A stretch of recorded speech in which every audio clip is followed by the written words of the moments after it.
Hello and welcome to another video of mine. Today I want to talk of what happened in Hamburg during the G20 conference. First off, what happened before? Last week, Germany, more precise, the city of Hamburg, welcomed the G20, which means 20 leaders of the world, like China's chairman, the Turkish dictator, the Russian and the US president, and of course Germany's chancellor. That attracted radical left, mainly the Black Bloc or Antifa groups. They usually attack people they accuse of being fascists, being racists, and so on. Just some month ago, they tried to stop a party to doing their legal, yes, even requested by law. But all in all, their legal gathering, they come together. They need to do this in Germany. They are ordered by law to hold such conferences of their party members, to vote for their leaders, to vote for their program, and so on. And that resulted in a whole city in a strange condition of, let's call it resistance, meaning witch hunting, angry mobs attacking individuals who then needed police guidance. But this time it wasn't only the German left who gathered to fight the police and to do stuff like that, but the European. Thousands of radicals were attracted, set up illegal camps, claimed houses, even flats for their justified cause. It wasn't the first time it escalated far over the top. Perhaps some of you are old enough to remember, or at least remember, the G8 of 2001 in Genoa. I think it was Genoa, I'm not sure right now, where it happened in a very similar way. But in the end, there was one protester dead. It is now claimed as martyr, however you pronounce this in English, by the leftists. And a lot of physical violence and even torturing towards people in police custody or on the streets happened. And much of this is condemned as unjustified and should never happen and so on.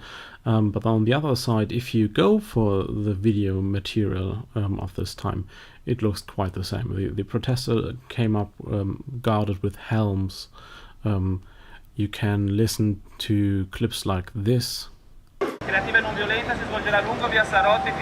In the video, you can see clearly that the organizers were aware that there will be violent protesters amongst them, trying to give them their own space to do what they want. From day one, you can see burning cars close to those pacifists, of whom many covered their faces. A well-known sign of peace, like we all know, but all in all, for the police, the border between pacifistic protesters and the violent protesters was not that clear like today claimed. Often, and you see this in the videos as well, the violent protesters attacked police, destroyed properties, and then ran towards the pacifists and hide between them, and those didn't point them out. Just to make this clear, it is no excuse for torturing, for violence, for refusing them their fundamental rights, but on the other side it was not innocent. Even if you have a look at the video material of the young man who was shot by the carabinieri, by the Italian police, they shattered the back window of a police car, and he is one of the young men reaching inside of the police car, and then the carabinieri shot 2 times, hitting him. I'm not too sure, and I don't research it up, why they drove 2 times over him, or if they drove 2 times over him. I only seen a picture that they sat back because they weren't able to go forward, and so his body came under the tires. But anyway, this was the past, and by that we can say It is not a never-seen violence. It is the usual violence we see. It's all the same with Antifa and left-wing extremists over the last decades. Police published some of the videos of their view today, or in the last 2 days. What I will now show you is their view of the protest, what they have to see right from the start, on the first day, when they arrived at the protests, officially announced under the name "Welcome to Hell." So police ordered that black bloc at the front of the demonstration to uncover their faces. As you can see clearly in the video, most of those all in black dressed people don't show their face. And this order is not a spontaneous idea of the police or meant to go forward in front confrontation to these people. It is German law. It's paragraph 1 of section 70A. I had to look it up, which is basically the law to regulate the right to assembly. It's the same law which makes it illegal to bring weapons or, quote, anything which can be, by its nature, used to harm people. So you can't bring a baseball bat or a golf driver to a protest. You shouldn't wear around your bike lock like we have seen in the United States. You can do, and it's up to the police if they say it's a weapon or not. But those laws are made to guarantee that an assembly, a protest, a demonstration, but also a festival, a concert, anything like that, will be peaceful. We don't need new laws in Germany for all those who ask for this. We just need the existing laws to be executed. And listening to the chants, we get close to other German laws. Fight capitalism! Fight the police! Fight G20! No justice! No peace! Fight the police! No justice! No peace! Fight the police! The crowd calls to fight the police. And this could be considered as a call for violence. Anyway, the police then intervened. As you can see, the police here try to split those who don't follow the law from the rest of the protests. It is quite easy to say who is and who is not, because they cover their faces and they even uniformed. The speaker goes wild on the mic.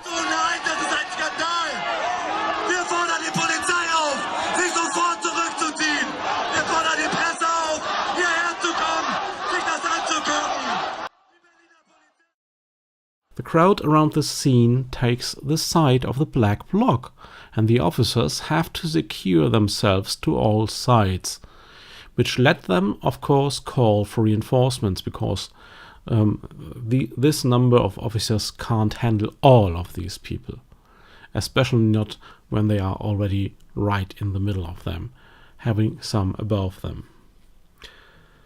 And when those reinforcements came in, they were attacked from start on. They threw bottles, stones, and everything else they could find at the officers. And now remember, please, this is the start. Every right-wing demonstration of the last 2 years was stopped when police orders were disobeyed that massively, and for sure would be terminated immediately when the violence starts. And rightfully so. We've seen this after a protest of hooligans against Salafism in Cologne a couple of years ago, and regularly when neo-Nazis made their marches for Hess' birthday or some other bullshit. Even a protest after the Cologne incident in Cologne some month later was stopped shortly after they began to walk and were ordered to stop throwing fireworks. 1 or 2 last fireworks were enough for the police to say, you don't follow our orders, you endanger our officers, and we close, we stop, we terminate this demonstration right here on the spot. Return to the train station and drive home. This is over. They handled it in this way. And if you compare this, what happened to Hamburg, it's ridiculous. It's really ridiculous. The comparison looks quite a lot like the police can control those who are the biggest fear of the Western civilization, but they can't control those who claim to fight this biggest fear while using their methods.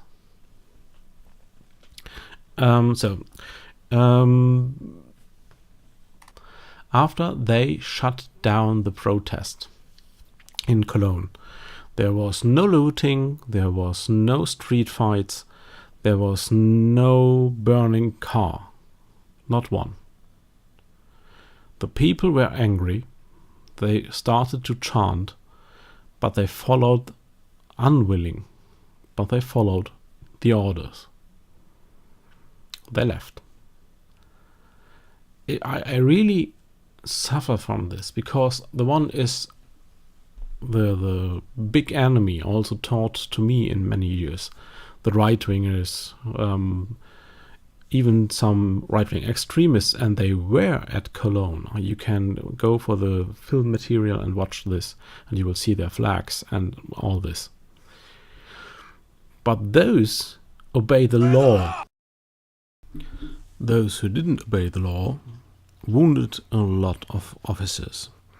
In the first reports on the days after, we had numbers of 470 up to 500 injured officers. But now, after the dust calmed down, we are aware that there must be around 230 to 250 injured and wounded officers, of which around 2 to 5 officers were severely wounded. I have no idea how many cars were burned at all. I have found no clear number at the end of the protests. I also have no idea how many businesses, in summary, were looted or had their windows shattered and so on. But it's not a small number. It's very effective number to the neighborhood. The rioters even set up traps to go back what they did, what happened in Hamburg. The rioters even set up traps to lure groups of the police into positions where they can be attacked more easily from the sides and from above. They threw stones and roof shingles from above on the officers. That delayed more than once the arrival of emergency crews.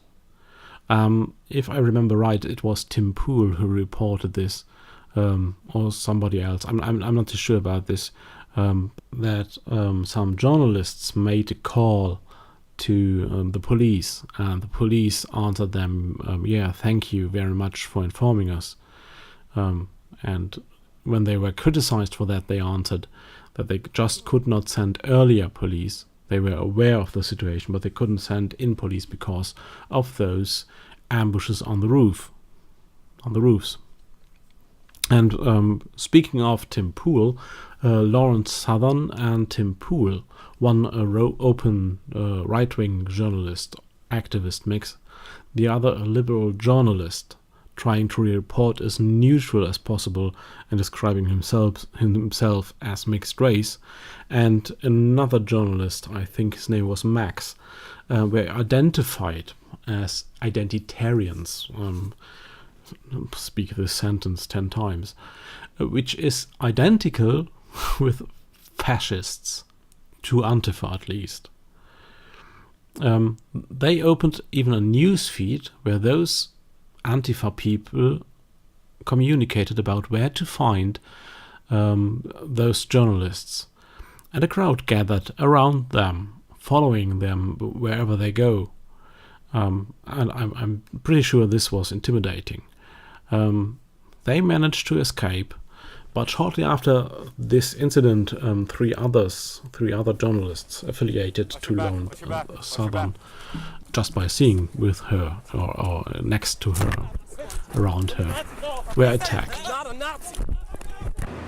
Them. Day after day, new protests, new concerts of peaceful people. None of them did really care for the damage, nor the wounded officers. If they cared, often they accused the police of unnecessary violence and took the side of the violent protesters. They refuse any responsibility of the high acceptance of left-wing violence up to this day. They just kept going. They don't say, yeah, it's our environment, and they step on our thoughts, our wishes and our actions to make their moves. They don't accept this. Well, the aftermath. Some politicians find clear words accusing the left for what happened, and even requested that the Rote Flora, a former theater and since decades now occupied by leftists, used as organization center and many more, has to be shut down, to be closed, that the occupants have to be thrown out. This is an idea people had before, and even it was tried, I guess, once or twice. But it is a center of left-wing extremism. And I think if they really try to close it down now, this will bring weeks of violence like we had them before. They even declared a certain area of Hamburg in the past years to sort of special area where the police got more possibilities to act. But it was attacked by media and by politicians from start on, and had no chance. Meanwhile, the left-wing extremists even attacked police stations. They really attacked police stations. And when the officers tried to arrest them, one officer got a brick smashed right into his face. Most of the protesters, meanwhile, condemned violence. Most of the politicians, meanwhile, condemn the violence, but they use words like criminals, not political motivated. But this is still not the worst. There's a couple of politicians, and I picked up one example. You may recognize I avoid to name anyone, but in this case I have to, because this female politician is a former police officer, and she is responsible for her party, the Greens. She's responsible for anything around police, anything around guns rights and so on. And she said a lot of idiotic stuff in the past. But this time she went over the top when she, at day one, said that the police is escalating the situation, is not helpful at all. She seemed to believe that it would be a good idea to leave them alone and do whatever they want, and then nothing would have happened. Also, the members of the Black Bloc had already announced that they will bring violence, that they want to disturb, that they want to push into the closed area. What is coming towards those people? Far over 400 arrests were made, but we can be pretty sure that only a few will even see a judge. There will be no real punishment for them, even if they get those who wounded the officers. They will not be punished severely. especially not in Hamburg, where the judges are not known for their neutral stance in all this stuff. So this is what happened and the aftermath in my views. Of course, there's a lot more, but this video is already long enough. I hope you got some impression what was and will going on in Germany, at least in my eyes. Thank you for watching. If you have any questions or wishes for the future, let me know in the comments below. If you liked it, thumbs up. If you have any critic, let me please know also in the comments below. I will try to improve this channel and myself. Thank you. Till next time.